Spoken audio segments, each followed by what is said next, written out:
Mindless monsters, bloodthirsty savages, a tide of green fury born for nothing but destruction. That is the orc we think we know. A disposable enemy, a virtual shadows on the battlefield, something for the hero to cut down and move past. But what if the rage we fear is the only language they were ever allowed to speak? Because across different worlds, orc rage is rarely just anger. Sometimes it is a trauma, shame, or faith itself. In the case of Warhammer 40k, it is pure joy. Hello adventurer, I am LuciferCodeZero and welcome to the Pillar of Fantasy series.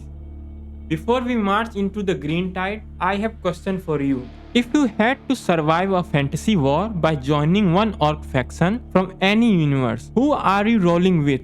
Are you backing the clans of Azeroth, the madness of Warhammer, or something else entirely? Let me know in the comment below. Today we are going beyond the battlefield to ask exactly what makes orcs so angry. I believe their rage is never just a simple bloodlust. It is always a reflection of their culture. It is a psychological response to deep trauma, being robbed of their homes, or following a god's direct command. Now we must face an uncomfortable truth. Scholars have rightly asked what this always evil race might accidentally represent. But I think the best modern takes tackles this head on. Warcraft look at the colonial trauma, Dungeons and Dragons move away from the idea of evil biology, and the Elder Scroll explore the religious persecution. Understanding orcs' rage means understanding what fantasy fears and how it is learning to do better. Let us begin. To understand any of it, we must start at the foundation. J.R.R. Tolkien.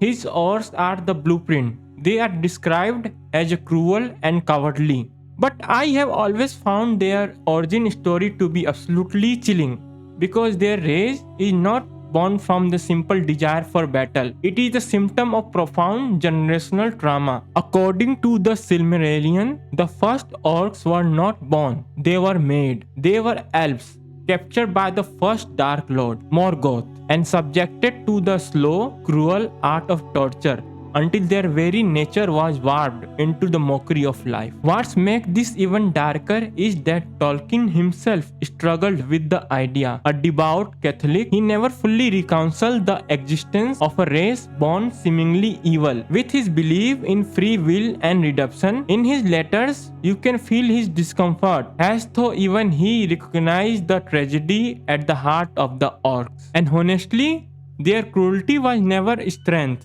Their constant fighting was never strategy. It was behavior of the broken people. They were creatures forged only to serve as weapons, lashing out at each other just to feel the smallest illusion of control. Orc rage is not a warrior's fury. It is the scars left behind by the generation of torment. For decades, Tolkien's model of inherently evil orcs dominated the genre. But the Warcraft arrived and asked the brilliant question: what if their rage was not a single corruption, but a desperate fight for redemption? The orcs of Draenor was not originally monsters. They were proud, shamanistic people with the deep respect for their ancestors. Their rage was associated with the Warcraft orcs was a poison introduced from the outside, deceived by the demon Kil'jaeden. They drank the blood of Pit Lord. These served their connection to the element and infected them with the supernatural bloodlust. It was not their anger, it was their magical addiction to the violence. But the second source of their rage comes from within the cultural shame. After losing their war and being thrown into internment camp, a crushing depression fell over them. This is why the story of Thrall is a masterpiece. His rage is not mindless bloodlust, it is a rightful fury. It is the anger of Sun trying to reclaim his people's lost honor. Now, if you are a tabletop player, pay close attention to this next part. Dungeons and Dragons takes Orc Psychology in completely different direction. Here it is not about corruption or redemption. It is an order from the gods. The chief deity of the Orcs is Gruumsh One Eye, The lore tells us that when the first god divided the world, the orcs were left with absolutely nothing. So Gruumsh, in a fit of absolute fury, carved out the harsh, blighted land for his children. He declared that orcs would simply conquer the world that tried to cheat them. Yet here is the most game master still get wrong. They play this divine order as a cartoonish evil rather than a desperate belief system. The orcs were systematically excluded from the creation's bounty. Their rage is not mindless, it is the righteous fury of the outcast. Every orc raid is a theological argument written in steel.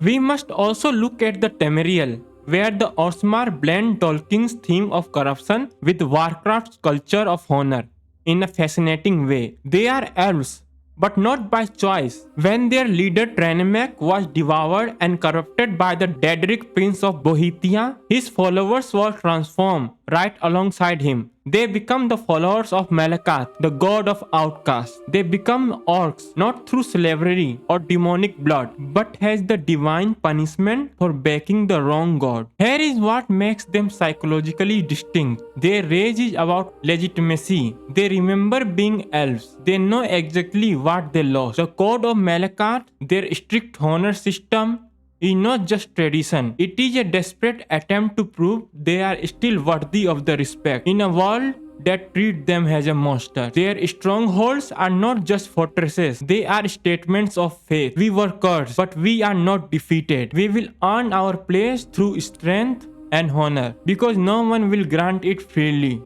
We have seen rage as a trauma, as a honor, as a divine will. But our final stop takes us to the grim darkness of Warhammer, both fantasy and 40k, and I must confess, the orcs of Warhammer are my absolute favorites because their rage is literally a psychic force of nature. They are engineered race of walking fungus. They do not rage because they are angry or dishonored. They rage because it is genuinely fun. It is all powered by the unique phenomenon called the WAAAGH. The more orcs gather, the more this psychic field intensifies. It creates a collective consciousness of pure aggression. This energy makes them stronger, and it even makes their cobbled together technology work purely because they believe it should. A WAAAGH is an equal part holy war, planetary riot, and galaxy-wide pub crawl. They do not care who they are fighting, demons, space marines, each other. The fight is the thing. They are the ultimate cosmic football hooligans. Their rage is perhaps the purest in all the fantasy, a joyful, terrifying source of energy. But do not let the comedy blind you to the honor. A WAAAGH has exterminated entire civilization. So what really makes an orc rage?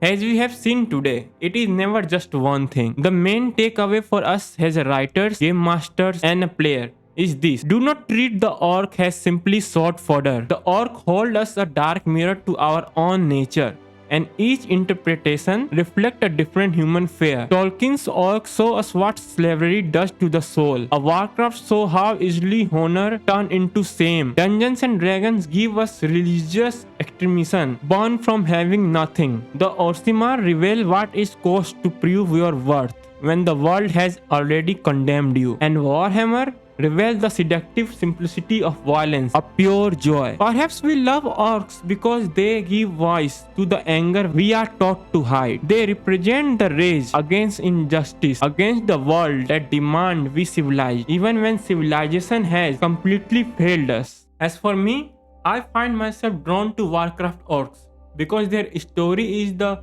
hardest thing any culture can attempt. Facing their mistakes, owning their horrors, and trying to do better anyway. Loktar Ogre is not just a battle cry. It is cry for the redemption. And for me, that is the fantasy at its finest. If you have enjoyed this expedition, make sure to check out my previous video right here, why elves are dying in every fantasy universe. Subscribe to the channel and join our guild. Until next time, adventurer.